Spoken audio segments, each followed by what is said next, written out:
Welcome, everybody. I hope you have a great time. I definitely do. Every time I've been in 2019 and now, and it's getting better. I think every time I come, more people to talk, more ideas. I love this part about LambdaConf. Today, I'm going to give a talk about from Bash to Nix, moving to more Nix. Let's go. I just introduced myself first. So I'm Oren. You can find me on GitHub, Twitch, YouTube as Count Oren. I've been software engineer for more or less 13 years. Today I'm working in a company called Carlson Software. We do mining engineer, civil engineer, embedded engineering. And my focus today, the way after all those years, I actually kind of looking myself usually from the perspective of Nix to start. So if you ask me what language I'm starting from Nix and branching, which I use Nix kind of a tool to group everything together. So all of this ecosystem, languages, packages, tools, I'm use Nix to kind of control them all. I discovered it like 6 or 7 years ago, and it was wild, wild west. It's still kind of wild, wild west. And when it gives you more power after you pass the initial learning curve, I think. So what I would try today, I forgot the most important point. My wife, excuse me. I'm a proud husband and father of 3. That's the most important. I'm very, very proud father of 3. I love them all. So back to the technical. So this will be our roadmap. We're gonna basically, as I said, we're gonna use Nix to do this, looking as project and executable, basically, as kind of variable in functional programming language. And we might have a little bit of OO idea there. But discovering the command pattern, while I try to break down the Nix fundamentals, I will use the command pattern to glue some node. At the end, the last slide, I will try to glue some ecosystem together.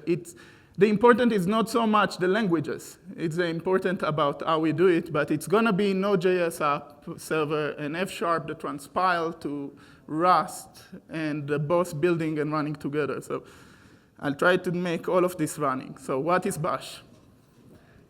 Bash is a glue language. And so this is another fake news, probably, but generated by AI of a guy holding a glue and trying to glue some AI dinosaur together of ecosystems.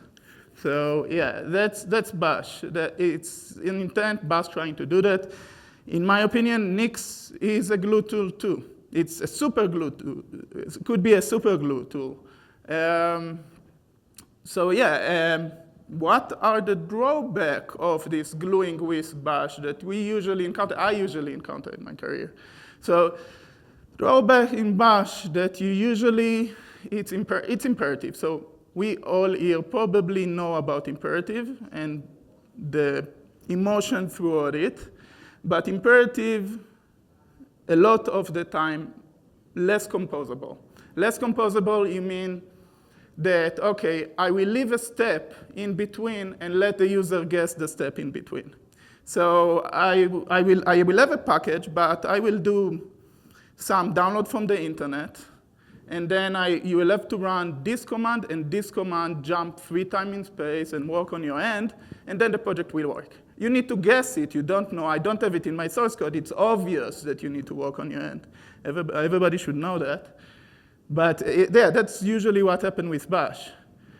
So Nix, from the other end, went on the purity idea of, okay, we have this purity idea of encapsulating, and they call it Nixifying a lot of the time, Nixifying a project, and kind of contain everything in order to build this product, in order to be reproducible.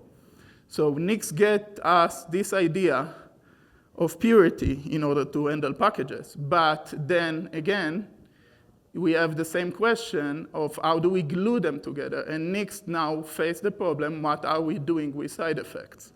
So again, I would like to boil down my project to one command. That always I will produce one command that everything is in the source code and the user does not need to guess what to do, that it will boil to one command and 3 point. Nix, I think, give us the tool to do it. So I'm gonna show a pattern that will give us some modularity into that. So I will jump in this code into a lot of code, so I will try to do it while I'm explaining some fundamental on Nix on the way and discovering the command pattern. So let's go ahead. So this is a flake. So first, everybody here uses Nix. Who uses Nix? So we have a couple of people who uses Nix. Who is using flakes? Couple of people, more or less the same, using flakes. So Nix, as I said, is a very nice way to wrap everything together, but the first implementation of Nix forgot some stuff to lock down. It forgot that the entire definition, for example, of the main packages of Nix packages that have like 80,000 packages are not locked. And at the start, 7, 8 years ago, you basically import them from the environment, so it was inconsistent. Flake gives you ability to lock more. So it's basically go to very, very reproducible point with Flake. So Flake is basically a way, the way I see Flake, is just a notice board for your repository. So in the Flake, I can just define what is going on in my repository in high-level view, while adding the log file of all the dependency that the project needs.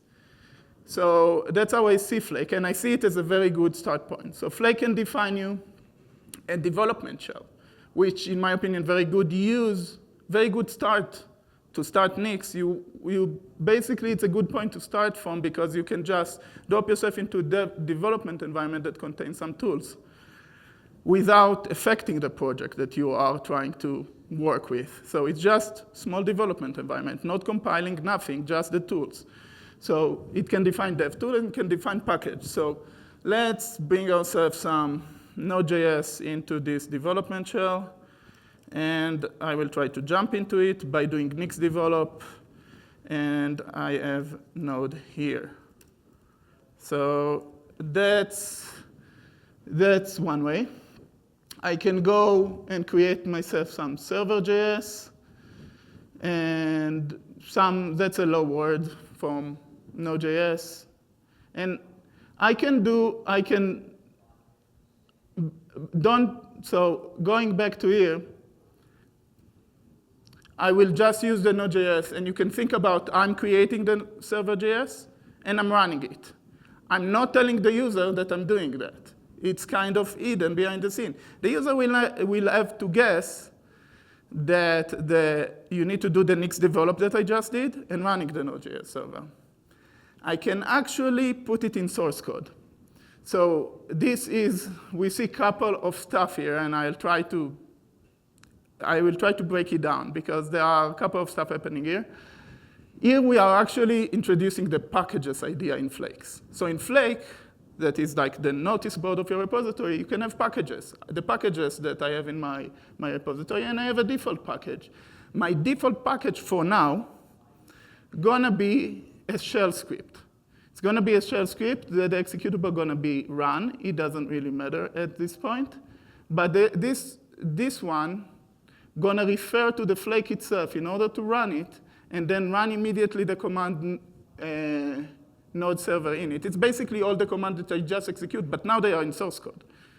So now, the same entry point that the user will guess, which will be Nix run, should run the server, and it's running. So that's nice. So, but here, as we all functional programming and we love more purity, that's reference.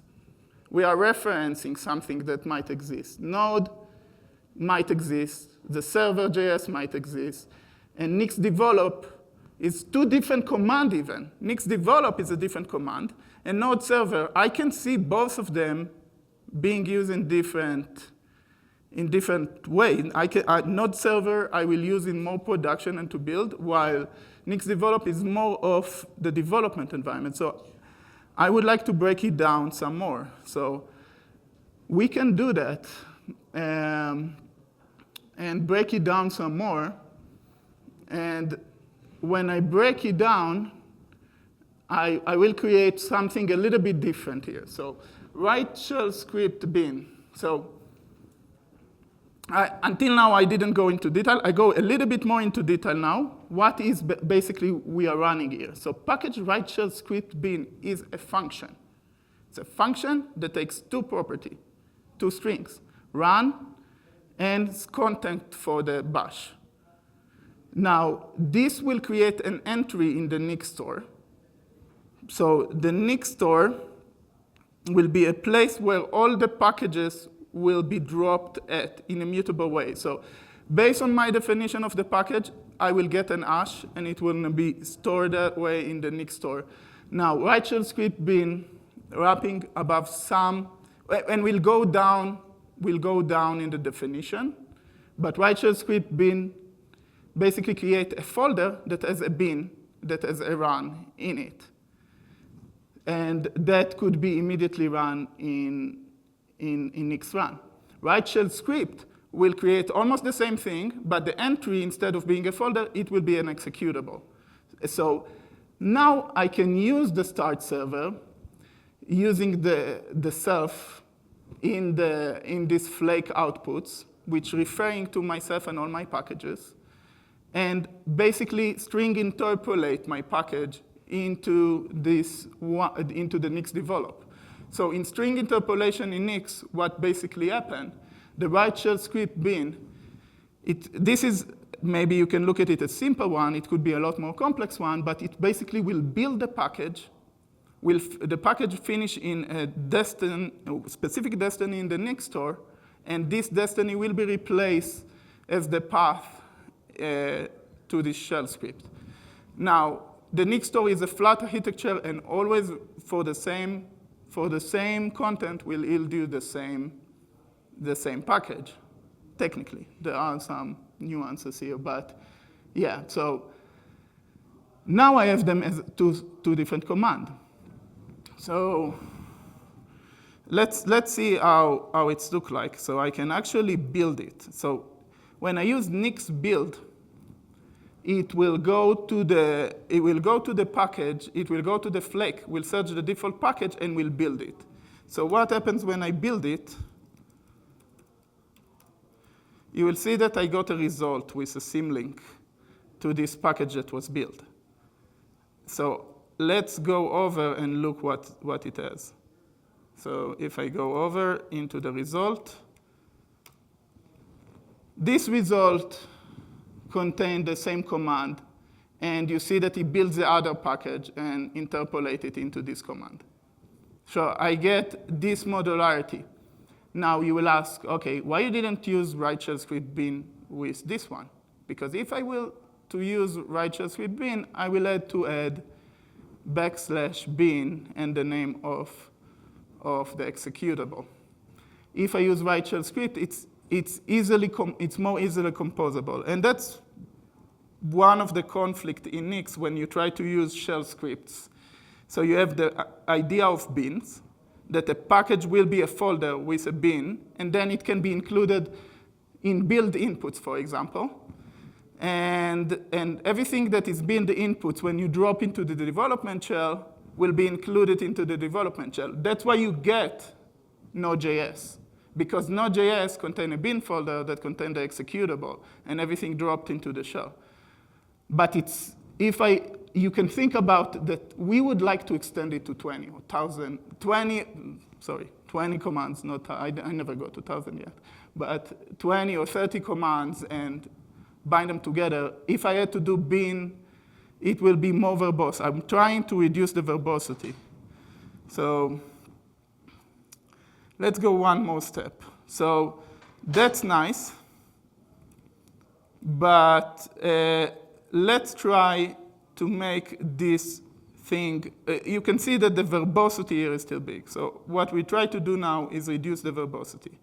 So I'm going to extract out of my flake. As I said, I want my flake to be the notice board. I don't want it to be a lot of content. I want to just represent exactly the packages, represent maybe development environment. So let's go and create commands for all the commands that I'm about to create.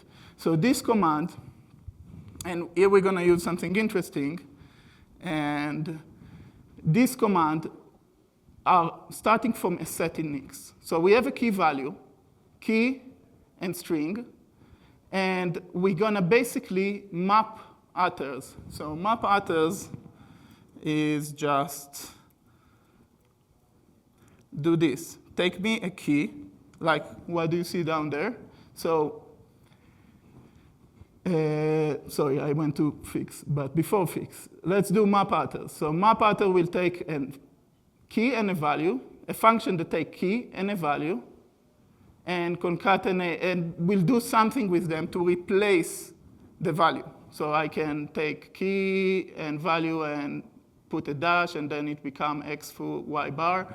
Or I can go for what we have and do key and value and make them a package, write shell script bin. Because now for each key, the key will be the name of the script and the value will be the content. So I'm mapping over all this attribute. What I did is remove some verbosity. I'm going to get to a pattern that gives us a lot, but we will have to pass those phases. So that's nice, but I wanted to be able to refer themselves. And now we're going to go and touch on the fixed point. So fixed point, and this is basically where we are introducing. So there was a great talk by a guy named Cole Francois right here in LambdaConf, and he was talking about object-oriented and functional programming. And here we are basically doing this idea of implementing object prototyping in a functional programming language with using a fixed point. So that's kind of you can see how this is becoming object-oriented very fast here. But we won't go, that's where we stay. So we use this fixed point here to be able to reference ourselves. So fixed point, and I won't go fully to the definition, we go, if you want more of the fundamental of this, please go and watch Francois talk. It's a very good talk. I will very recommend it. But basically, it lets us, because Nix is lazy, it gives us the ability to refer to, so fix will take a function that refer to what is going to get back from the function. And I can refer to all the property of the set that is yielded by my function and feed it to myself because of lazy evaluation. So that gives me the ability to do that again. So going back to the flake, now I can import the command. I can put each of the commands, because it's a set of property, I can put one in server, one in develop, and I will do it from here to save time, but I can do the Nix build and look at this result now. Because if you remember, now we are doing only write shell script bin. So all our packages are shell scripts. All our packages not folder with bins are shell scripts, which is a problem, and we'll tackle it in the next step. But if I build it, I'm getting Nix develop in the result, not bin something, in the result. It's immediately the executable. And if I try to run it, it won't work because the run expects the bin, the same as if I would like to feed it to my development environment. The development environment will expect the package to have bin folder. So let's go one more step and make them be able to make all this nice property of put them as build inputs and make Nix run on them. So I will do another more iteration with the map attributes. By the way, I add a reduction at the top, if you see. So before it was just a function, I can remove the two property, and now I have just write shell script. Here, I'm going to do the same, but I kept it a little bit open just to show that I'm doing it. I'm going to map over all the packages again and create another layer. Now, that's not that good, and we will solve it. But now I make a right shell script bin that inside that. So if you see now the cut, now I do Nix build. The cut is over the result bin. And so it is build me a right shell script bin. Well, sorry, maybe I'll show you that I wire it the same. So it's wired the same in the flake. I can do Nix build, build the default one. So Nix build, building the default one, resulting in folder that has been a default. Now I can look at this bin default, and it's one script. It's one script in the Nix store because I double layered it. Because I map over all the package and put them as the content. And when the package is interpolated into string, because right shell script bin as the second argument expect a string, it becomes another script. So looking at that, then I get what I want. So we have a couple of problems. Let's solve them.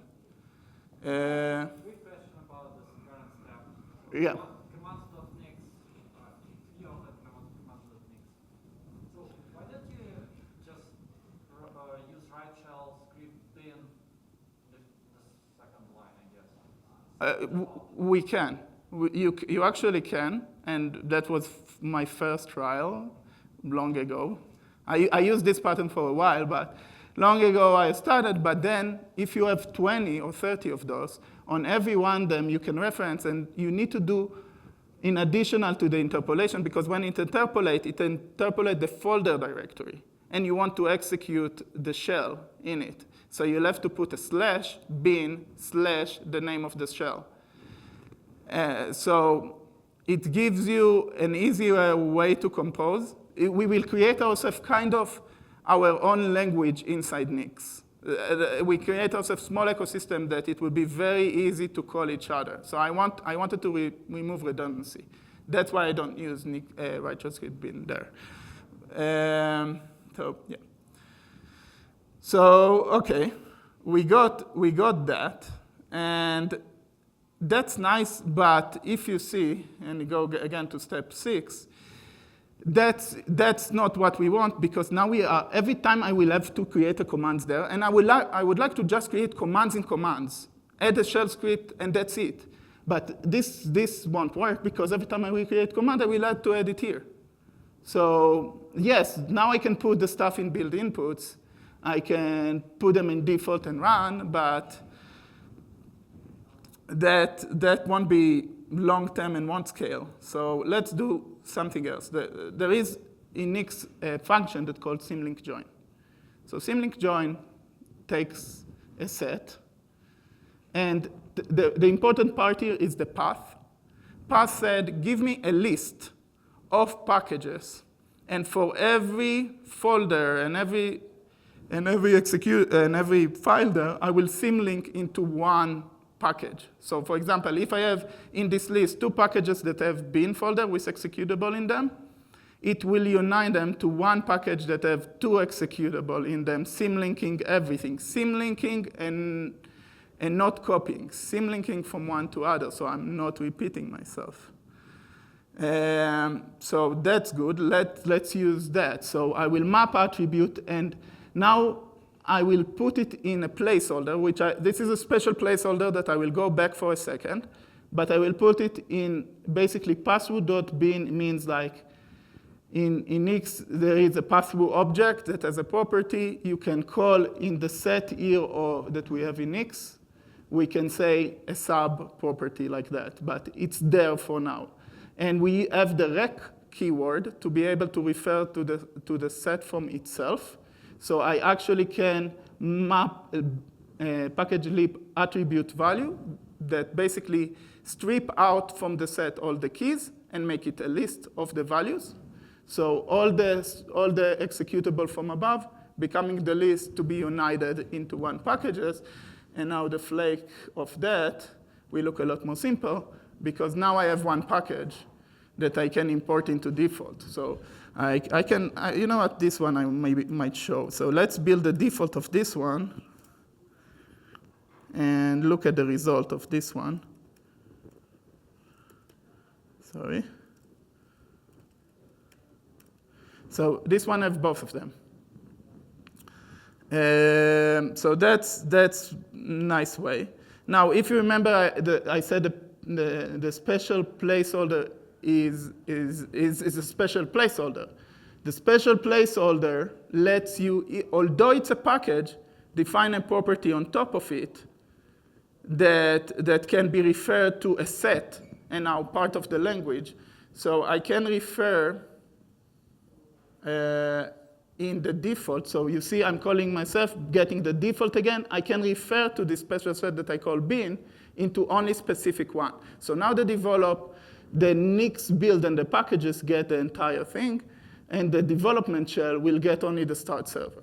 So it gives me some more modularity and tool to play with. That's nice, and that's the last step now. We will do the last step. So the last step, we basically, here, we're gonna do something, let me go here. So the first part is exactly the same as we start. I just added one more command that I will use soon. But it's becoming, with this pattern, it's become more obvious what I'm doing. But let's just finish the technical part of it. So here I just change the write shell script bin to be using run command instead. So run command is one step lower of the write shells. Now I'm getting close to what's called make derivation in Nix. It's in between make derivation of Nix to the write shell script that write shell script using run command use make derivation. Run command basically give me the step of the build phase of my package. So now I have in run command, it takes three properties, sorry. So if you see there is the prefix plus the name. And I will go back, I will show you where the prefix comes from in a second. It's get a set that can contain more steps in how to build the package. And it contains the build phase. The build phase in Nix needs to define what's going to be this output. If it's a folder, remember I told you the result was a folder or a string. Here we're actually going to create it in the Nix store ourselves. So make dir p output, we're going to create the output with the bin folder. And then for each of the command, I'm just going to concatenating them there, making a special case for default.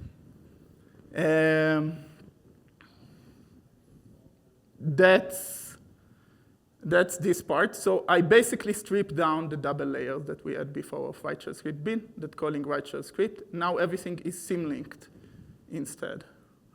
Yeah, so I know, and the foundation that I showed here is not that important.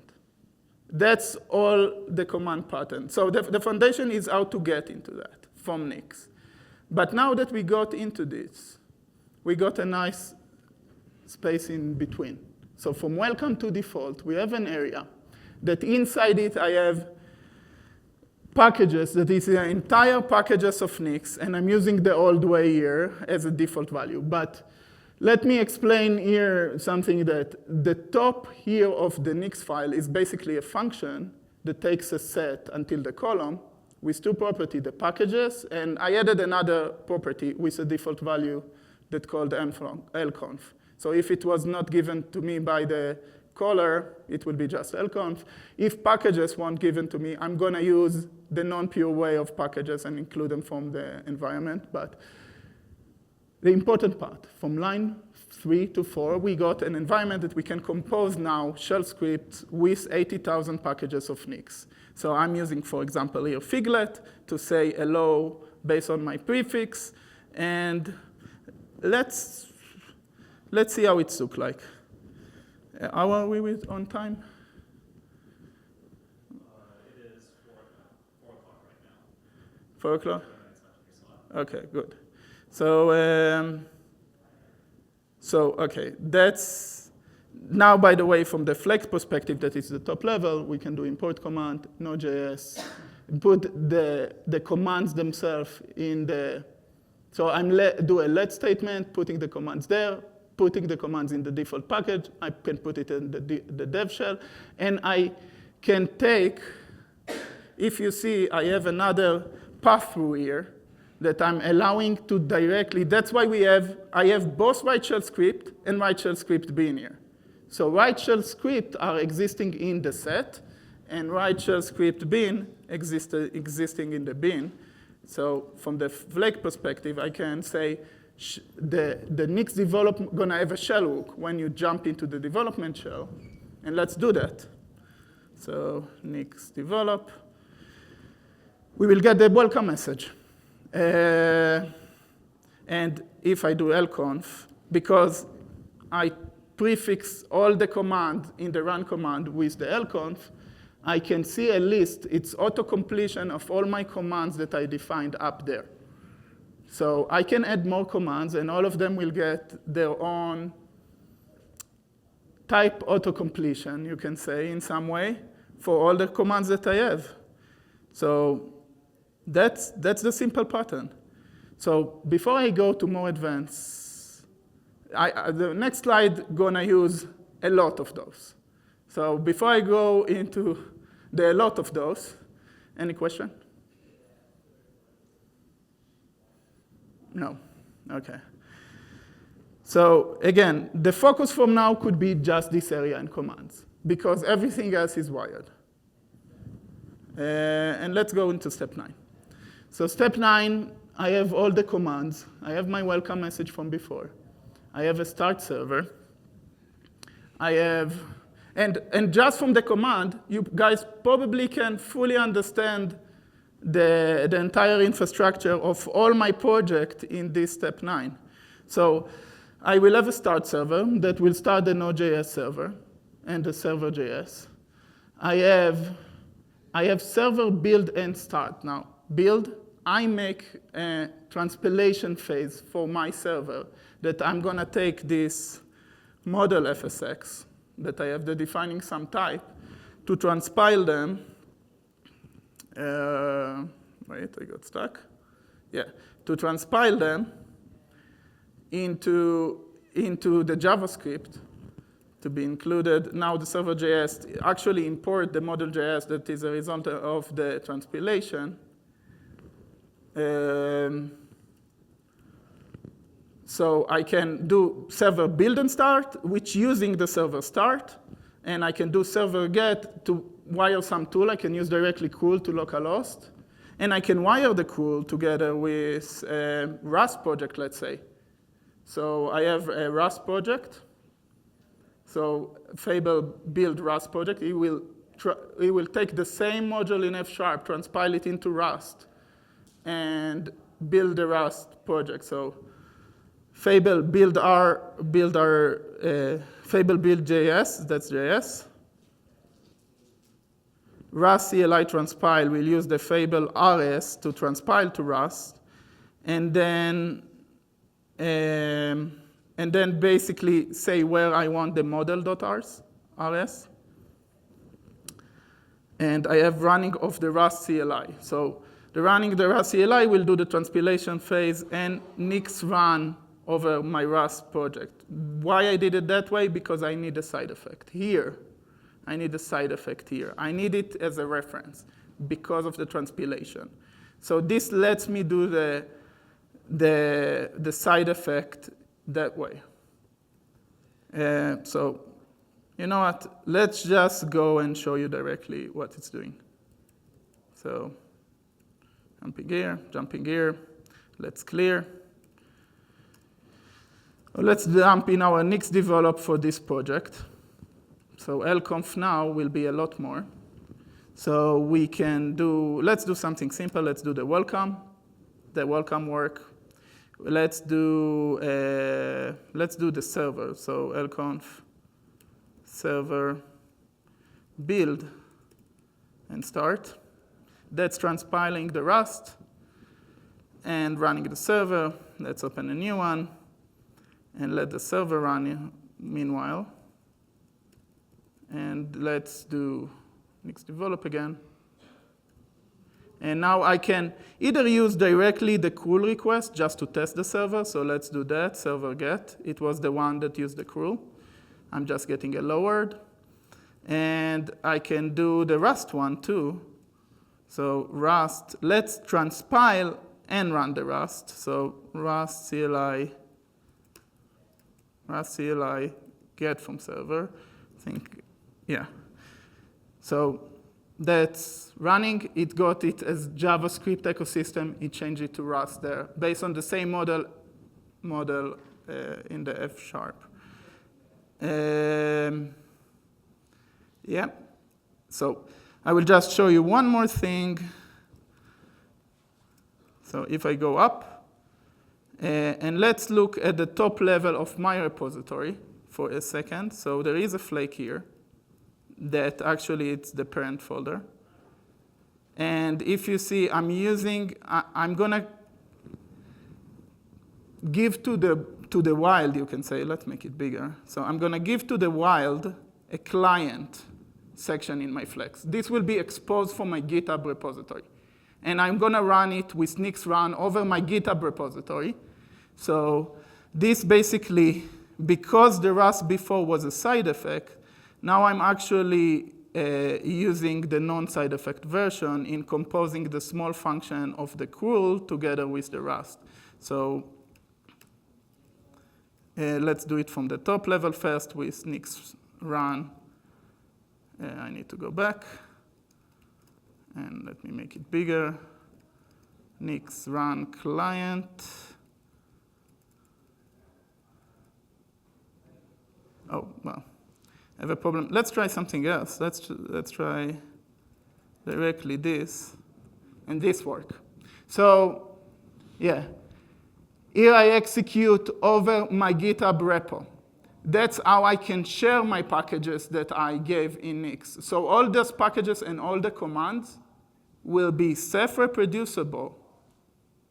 And the GitHub repo, the flake at the top level, gives all this command. So actually people can come and Nix run over my repo and take one of my packages to either run this, build this. It could be a GCC. This could be any package that you can think of. There could be any language. It could be APL. It could be just sequence of command. It could be a fully Nixify, half Nixify. It gives you all these options. So that's basically the command pattern. Yeah, any question?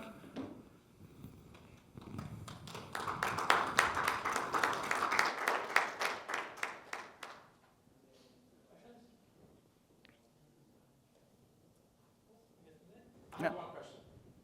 I didn't see your talk. I just arrived, but I've seen that meme on the internet where there's astronaut looking on the Earth, which is sorry. There's like a sign. Where are you going with that? You know where I'm going with it? Bash. It's called Bash, and it's like, wait, it's just Nix Bash. is Bash? Yeah, Yes. and the other one always has been putting a pistol gun towards his head. It is, and I think it's actually very straightforward because you have today like stuff like Wix, right? And Bash is actually how usually most of our industry handle the top level of stuff. You just use Bash. So instead of having those stuff in README, I can have them in source code. So I can have them in source code and split them to small chunks that are pure and non-pure. So now I have this operation that I can do. And it gives me a lot more playroom to do. So that's why Nix plus Bash is actually a very good combination. Shouldn't there be like a CI that immediately understands those commands? I build Azure CI with these commands. So for example, Azure if you're talking continuous integration. I'm just saying I want to point to continuous integration, my project, which has flakes, and the CI should just understand what it means to build, test, so and ship. I didn't go over all the schema of flakes, but flakes have Hydra jobs and stuff to actually for CIs that immediately CIs will interpret them to run them. So yes, the flakes has them in internal. Now, I build a CI without using the Hydra job for Azure, for example. And the Azure step, instead of having a lot of fluff of Azure in between a lot of stuff, Azure is one task that do Nix build or Nix run.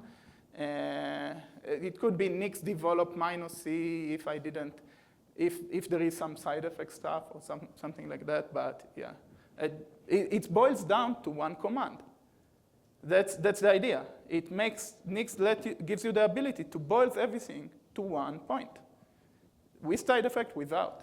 Yeah. All right, thank you. Yeah, thank you.